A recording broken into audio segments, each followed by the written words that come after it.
저는 오늘 업사이클 개론에 대해 수업을 하게 된 업사이클 전문기업 하이사이클 대표 김미경이라고 합니다. 현재 사단법인 한국 업사이클 디자인 협회장을 맡고 있기도 합니다. 오늘 제가 업사이클 개론에 대해서 수업을 할 때 첫 번째로 국내 업사이클 산업 현황을 조금 먼저 말씀을 드리고 시작을 하려고 합니다. 제가 사단법인 한국 업사이클 디자인 협회장을 이제 올해 2월까지 맡고 있었는데요. 지금 한국 업사이클 디자인 협회는 사실 국내 업사이클 산업의 역사와 함께 하고 있습니다. 저희 협회가 2006년도 업사이클을 국내에서 처음 시작한 에코파티 메아리를 시작으로 업사이클 디자이너들이 처음 모여서 만들어진 환경구 인가 사단법인이기도 합니다. 그래서 그때부터 국내 업사이클의 시장을 조성하고 교육하고 업사이클 아티스트를 지원하는 그리고 소재를 개발하는 이런 역할들을 협회에서 하고 있다가 이런 업사이클 초기 업사이클 그 배경을 시작으로 전국에 업사이클 센터가 곳곳에 생기기 시작을 했습니다. 2015년 광명을 시작으로 해서 곳곳에 이제 센터들이 설립이 됐고, 그리고 2019년도부터 업사이클 산업을 육성하는 지원 사업이 환경부에서 처음 시작이 돼서 이러한 업사이클 산업이 이런 자원순환 문화 확산과 함께 어떤 제도로서 구축되기 위한 관계된 그런 법령과 제도가 함께 구축이 되고 있는 상황입니다. 그래서 아까 말씀드렸던 전국의 센터들이 2015년도 광명 업사이클 아트 센터를 시작으로 곳곳에 지금 생겨나고 있는데요. 대표적으로 이제 그 서울에 서울 세아롱 플라자가 2017년도에 생겼고, 또 경기도, 그리고 인천, 그리고 청주, 대구, 전주, 순천에 지금 현재 업사이클 센터가 운영이 되고 있고요. 그리고 올해는 제주도에도 업사이클 센터가 오픈을 할 예정입니다. 그리고 부산과 광주, 그리고 세종, 천안에도 현재 업사이클 센터를 구축을 하는 계획에 돌입을 하고 있어서 이 업사이클이라는 용어가 저희가 뒤에서 조금 더 자세하게 설명을 드리겠지만 전국의 그런 지역의 자원순환 문화 확산과 함께 우리가 생활 속에서 실천하고 또 함께 할 그러한 거점으로서 센터들이 함께 운영이 되고 있는 그런 상황에 있습니다. 이러한 업사이클 산업은 사실 굉장히 작은 규모로 시작이 돼서 지금도 아직은 작은 규모를 띠고 있지만 사실 코로나를 시작으로 전 세계적으로 이런 글로벌 메가 트렌드로서 이런 순환 경제라는 키워드가 대두가 되고 있습니다. 그래서 이런 것들이 업사이클 제품 그리고 문화와 함께 어떤 소비자들도 함께 윤리적 소비를 하겠다는 그런 인식의 변화를 가져왔고, 이런 것들이 이제는 정책적으로도 변화하지 않으면 우리가 생존할 수 없는, 지속 가능할 수 없는 그런 삶이라는 그러한 공동의 그런 목표를 갖고 이런 업사이클이 전국적으로 전 세계적으로도 조금씩 확산되고 있는 그런 패러다임의 변화의 시기에 지금 접어들었다고 볼 수 있습니다. 그래서 이런 업사이클은 그럼 왜 도대체 무엇이길래 우리가 이런 관련된 이런 산업의 배경부터 해서 여러 관련 용어들이 많이 들어보셨을 거예요. 근데 무슨 차이가 있는 거지? 이건 왜 이렇게 뭐길래 많이 회자가 되고 있는 건지, 이런 것을 업사이클 관련 용어들과 함께 제가 개념을 좀 설명드리는 시간을 갖도록 하겠습니다. 먼저 제로 웨이스트 문화 확산을 요즘에는 좀 많이 들어보실 수 있을 텐데요. 다른 강의에서도 이 제로 웨이스트 매장이라든지 이런 리필샵 이런 얘기들을 들으셨을 거예요. 그래서 그 제로 웨이스트 문화를 얘기를 할 때 5R을 들어보셨을 텐데요. 이 5R에 대해서 조금 먼저 설명을 드리고 이 제로 웨이스트란 용어를 먼저 짚고 넘어가도록 하겠습니다. 이 5R 안에는 우리가 예전에도 90년대에도 이 3R 개념, 아껴 쓰고 나눠 쓰고 다시 쓰고 그런 3R 운동을 아나바다 운동과 같은 맥을 하는 그 세 가지 R, 3R이 들어있습니다. 바로 Reduce, Reuse, Recycle인데요. 이 5, 제로 웨이스트 운동에서 얘기하는 5R은 그 전에 Refuse라고 하는 거절하기가 추가가 됩니다.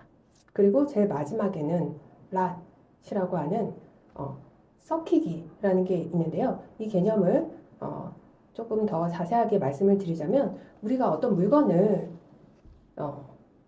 받거나 사거나 할 때 꼭 필요한 것만 구입을 하고 소비를 하자라는 거죠. 그래서 필요하지 않다면 거절하세요. 리퓨즈가 이 5R의 첫 번째입니다. 그리고 거절할 수 없는 것은 줄이세요. 이게 리듀스이고요. 그리고 거절하거나 줄일 수 없다면 재사용하세요. 이게 리유즈입니다. 그리고 거절하거나 줄이거나 재사용할 수 없다면 재활용하세요. 이게 리사이클이고요. 그리고 나머지는 썩히는 걸로 하라는 건데요. 이게 이 비 존슨이란 인물이 이 제로 웨이스트 문화를 확산시키면서 했던 이야기입니다. 그래서 이 제로 웨이스트 문화를 얘기를 할 때 이 5R을 얘기하는데 이 5R의 가장 중점적인 것들은 보면은 아까 말했던 비 존슨이 그런 쓰레기를 처음부터 만들지 않기 위해서 장을 보러 갈 때 이런 주머니와 용기를 가져가서 여기에 담아주세요 라고 하는 이러한 지금의 제로웨이스트 문화를 만들었었거든요. 그래서 이런 처음부터 쓰레기가 생기지 않게 한다라는 의미에서 이런 것들을 프리사이클이라고 합니다. 여기에 보시면 이제 프리사이클 영어로 PRE 사이클, 그러니까 프리사이클이라고 되어 있는데요. 아까 5R에서 리사이클이 우리가 나왔었죠. 우리가 많이 알고 있는, 가장 잘 알고 있는 재활용, 리사이클에도 뒤에 보면은 사이클, 순환이 나와 있고 이것은 다시 활용한다라는 의미에서 리사이클인데 프리사이클은 사이클 앞에 PRE, 뭐뭐 이전에 라는 용어가 붙어 있습니다. 그래서 이 제로웨이스트 문화의 가장 핵심적인 그 부분이 바로 쓰레기가 생기기 이전에, 뭐뭐 이전에 아예 쓰레기가 생기지 않게 한다라는 것을 프리사이클이라는 용어로 우리가 이해를 할 수 있습니다. 그래서 지금 이제 제로웨이스트 문화, 제로웨이스트 매장이라고도 얘기를 하지만 이런 제로웨이스트 매장을 다른 말로 프리사이클 매장이라고도 합니다. 그래서 우리나라에는 아까 이제 알맹상점 같은 경우도 있지만 성수동에 더 피커라고 하는 프리사이클 매장이 첫 번째로 생겼었고요. 그래서 이 프리사이클 매장, 제로웨이스트 매장은 이런 용기를 가져가서 이런 포장 쓰레기가 처음부터 아예 나오지 않게 하는 그리고 그런 문화가 확산되게 하는 그런 프리사이클 문화를 확산시킨 그런 매장이라고 할 수 있죠. 그래서 이런 프리사이클을 얘기를 하면서 제가 제로웨이스트와 함께 5R을 말씀드렸는데요. 그 사이클 앞에 우리가 리사이클은 리가 붙고 프리사이클은 PRE, 버려지기 이전에 쓰레기를 만들지 않게 하는 그런 문화가 있는데 그럼 업사이클은 무엇이냐? 이미 잘 알고 계신 분들도 있겠지만 업그레이드와 리사이클의 합성어라고 생각을 하시면 됩니다. 그래서 우리가 업사이클이란 것은 우리가 재활용을 하지만 이게 업그레이드된 재활용, 단순히 다시 쓰는 것이 아니라 다시 활용하는 것이 아니라 디자인이나 아이디어를 더해서 가치를 높인 고부가 가치의 실용성이 높은 제품으로 재탄생시키는 것을 업사이클이라고 말합니다. 그래서 이 업사이클이란 용어는 우리가 업사이클 개론이고 개념을 이해할 때 언제부터 그러면 쓰여졌느냐? 우리나라에서는 아까 말씀드린 2000년대 초반부터 업사이클이 조금씩 시작이 됐지만 1994년 독일의 라이너 필스라는 인물에 의해서 이 용어가 업사이클이라는 용어가 처음 소개가 됐고 그런 유럽을 중심으로 90년대 초반부터 이런 업사이클 문화가 확산이 되기 시작합니다.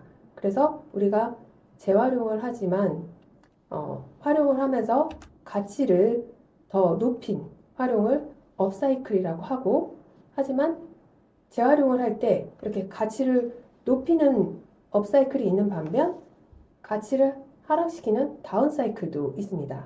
그래서 우리가 이 개념들을 이해할 때 이 사이클 앞에 어떤 게 붙느냐에 따라 조금씩 미묘한 차이들이 있는데요. 재활용을 하는 것 자체도 좋은 거지만 업사이클은 더 가치를 높이고 제품의 수명을 용도를 바꾸거나 디자인을 바꿈으로 해서 좀 더 가치를 높이고 수명을 길게 하는 그러한 뜻으로 업사이클이라고 얘기를 하고, 이 업사이클은 우리말로 또 재활용이라고도 불리고 있습니다. 그래서 지금 이러한 업사이클과 관련된 그런 개념과 용어들을 조금 말씀드리고 있는데, 이 업사이클이란 개념을 조금 더 심도 있게 이해를 하려면 이 개념을 조금 더 알고 가시면 좋습니다. 아까 제가 다운사이클과 업사이클에 대해서 말씀을 드렸는데요. 가치가 하락되는 재활용이 있고, 그리고 가치를 높이는 업사이클이 있다고 말씀을 드렸어요. 근데 그런 것들을 이 요람에서 무덤으로, 그리고 요람에서 요람으로 라는 개념으로 설명을 한 사람이 있습니다. 이 사람은 바로 생태 건축학자 윌리엄 맥도나와 화학자 미하엘 브라운 가르트가 공동 서술한 책에서 이 크레들 투 그레이브, 요람에서 무덤으로, 그리고 크레들 투 크레들, 요람에서 요람으로라는 개념을 처음 얘기를 했는데요. 이 요람이라는 것은 여러분들이 생각하시는 그 아기가 잠을 자는 요람, 그 요람이 맞습니다. 그래서 이 요람을 어떤 한 탄생으로 얘기를 한 거죠. 그래서 이렇게 얘기를 한 이유는 그 산업혁명 이후의 산업 모델을 지칭을 하는 겁니다. 그래서 크레들 투 그레이브, 요람에서 무덤으로는 물건을 우리가 만들어지고 그거를 산 다음에 수명이 닿으면 쓰레기가 되는, 그래서 매립이 되는 무덤으로 본 거죠. 그래서 물건이 탄생해서 무덤이 되는 크레들 투 그레이브는 줄여서 C2G라고도 부릅니다. 근데 이 업사이클이란 개념을 얘기하면서 이 요람에서 무덤으로 가는 것이 아니라 요람에서 다시 물건이 탄생을 해서 매립이 아니라 다시 재탄생되는 크레들 투 크레들로 가는 것으로 이 재사용과 순환을 주장하면서 업사이클이라는 개념을 제시를 하고 설명을 하게 된 것입니다. 그래서 역시 마찬가지로 이 크레들 투 크레들, 업사이클의 개념을 좀 줄여서 C2C라고도 부릅니다.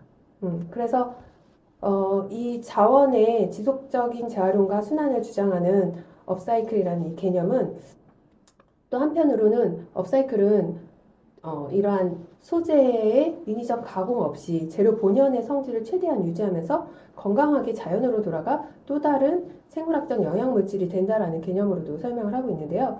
지금은 조금 더 다양한 범위의 여러 업사이클 사례들을 볼 수 있습니다. 하지만 우리가 개념을 얘기할 때 알고 있어야 될 업사이클의 개념을 얘기할 때 이 C2G가 C2C로 업사이클 개념으로 설명을 할 수 있다라는 요거를 다운사이클과 함께 업사이클링을 기억하는 방식으로 생각을 하시면 조금 더 업사이클에 대해서 깊게 이해를 하시는 거라고 생각을 하시면 되겠습니다. 그래서 제가 지금 이런 여러 가지 용어들을 지금 말씀을 드리면서 이 개념들을 설명을 해드렸는데요.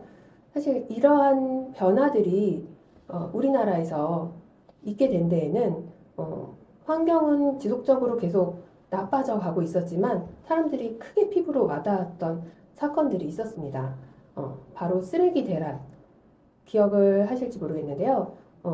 중국에서 어느 날 쓰레기를 수입을 중단을 하면서 우리가 집 앞에 쓰레기를 내놓으면 항상 쓰레기가 다음날 아침에 사라지고 깔끔하게 수거가 되고 했었는데 언젠가부터 쓰레기가 쌓여가고 쓰레기를 수거해 가지 않고 쓰레기를 우리가 수출하던 그런 부끄러운 과거가 드러났던 적이 있었죠.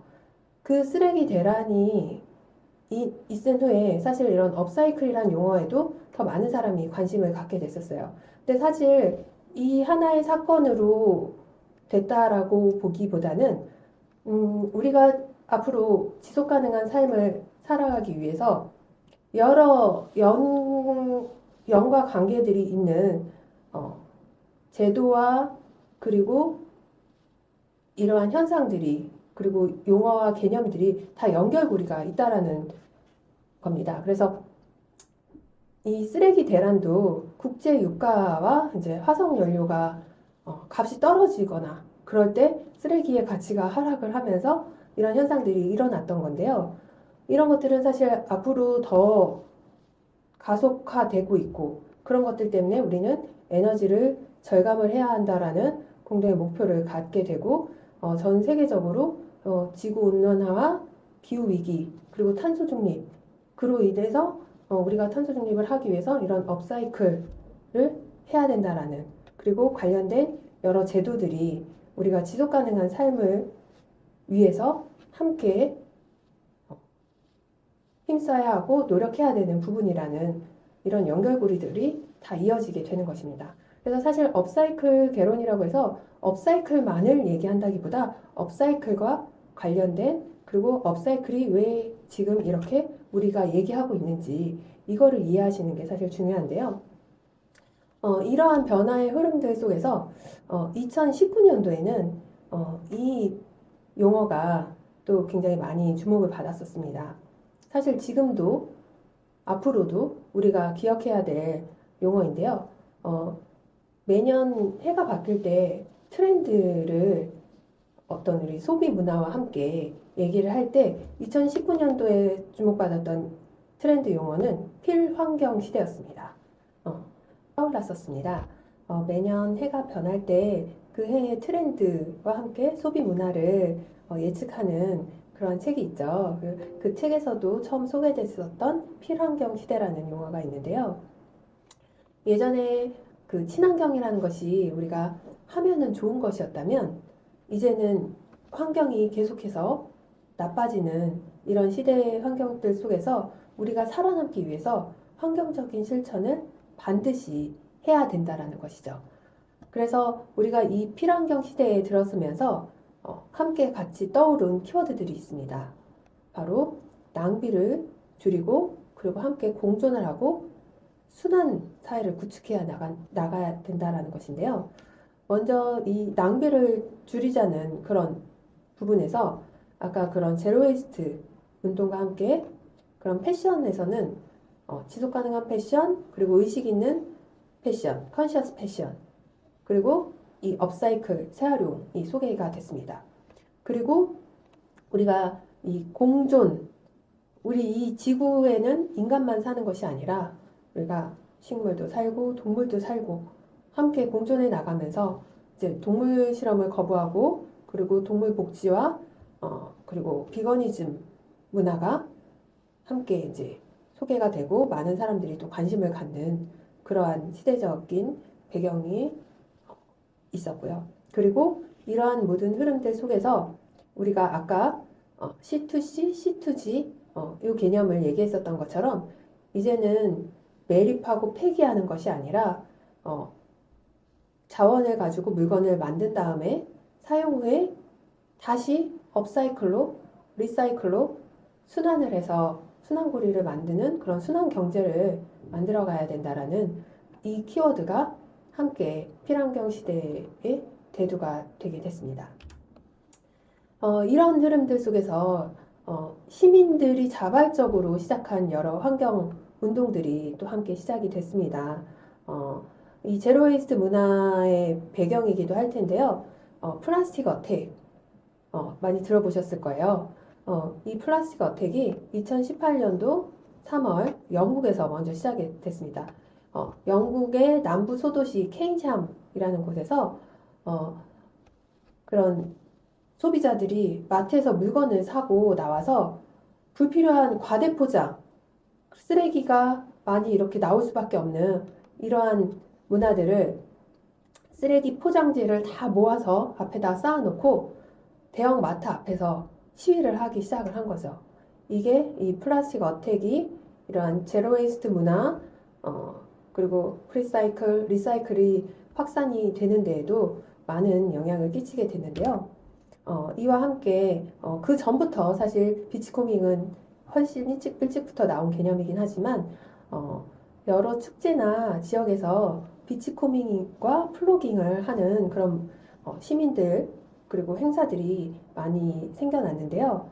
이 비치코밍은 사실 그 이전에도 훨씬 옛날부터 시작된 개념이긴 하지만 해변을 산책을 하고 할 때 해변에 나오는 쓰레기들, 뭐 조개 껍데기부터 해서 그냥 유리 조각, 해양 쓰레기 이런 여러 쓰레기들을 가지고 주워서 또 어떤 작품을 만드는 이런 것들을 비치코밍이라고 합니다. 그래서 이러한 비치코밍부터 해서 스웨덴에서 시작된 플로깅, 조깅을 하면서 쓰레기를 줍고 운동 효과도 누리면서 그 쓰레기를 줍는 어떤 긍정적인 에너지 효과를 그러니까 SNS에 올림으로써 확산시키는 그런 일석이조의 환경보호 운동을 이제 플로깅이라고 하는데요. 이러한 문화들이 전 세계적으로 확산이 되고 이런 것들이 이런 필환경 시대의